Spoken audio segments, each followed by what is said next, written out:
সৌভাগ্যশীল কারা? উত্তর হলো যাদের মধ্যে 11টা লক্ষণ আছে, এরা হলো সৌভাগ্যশীল। 1 নাম্বার লক্ষণ হলো দুনিয়া বিমুখী এবং আখেরাতমুখী। যার ভিতরে এই গুণ আছে, দুনিয়ার প্রতি আগ্রহ নাই, আখেরাতের প্রতি আগ্রহ বেশি, এই লক্ষণ যার ভিতরে আছে সে হলো সৌভাগ্যশীল। 1 নাম্বার লক্ষণ। 2 নাম্বার লক্ষণ হলো যে যার ভিতরে ইবাদতের প্রতি এবং কোরআন তেলাওয়াতের প্রতি আগ্রহ, তেলাওয়াত করতে তার ভালো লাগে, ইবাদত করতে ভালো লাগে, এই ব্যক্তিটা হলো সৌভাগ্যশীল। 3 নাম্বার হলো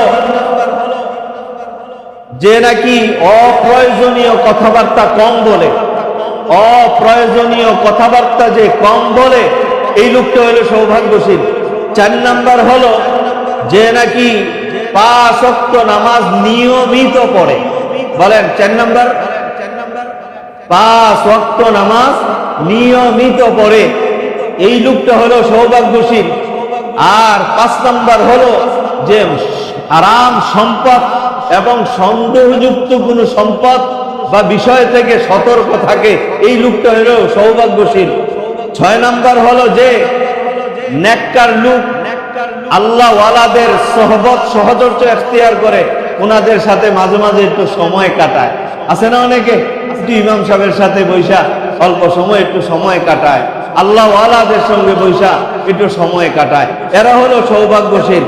7 নাম্বার হলো যে ব্যক্তি একটু বিনয়ী হয়, অহংকার তার মধ্যে নাই, ওই লোকটা হলো সৌভাগ্যশীল। 7 নাম্বার হলো যে দানশীল হয়, কৃপণ না হয়, এই লোকটা হলো সৌভাগ্যশীল। আর 9 নাম্বার হলো মানুষের প্রতি যে দয়াদ্র হয়, দয়াবান হয়, মানুষের প্রতি তার দয়া সবসময় উতরিয়ে পড়ে, এই লোকটা হলো সৌভাগ্যশীল। আর 10 নাম্বার হলো পর উপকারের মনোভাব যার ভিতরে থাকে, পরকে উপকার করার এই মন মানসিকতা, মনোভাব যার ভিতরে থাকবে, এই লোকটা হলো সৌভাগ্যশীল।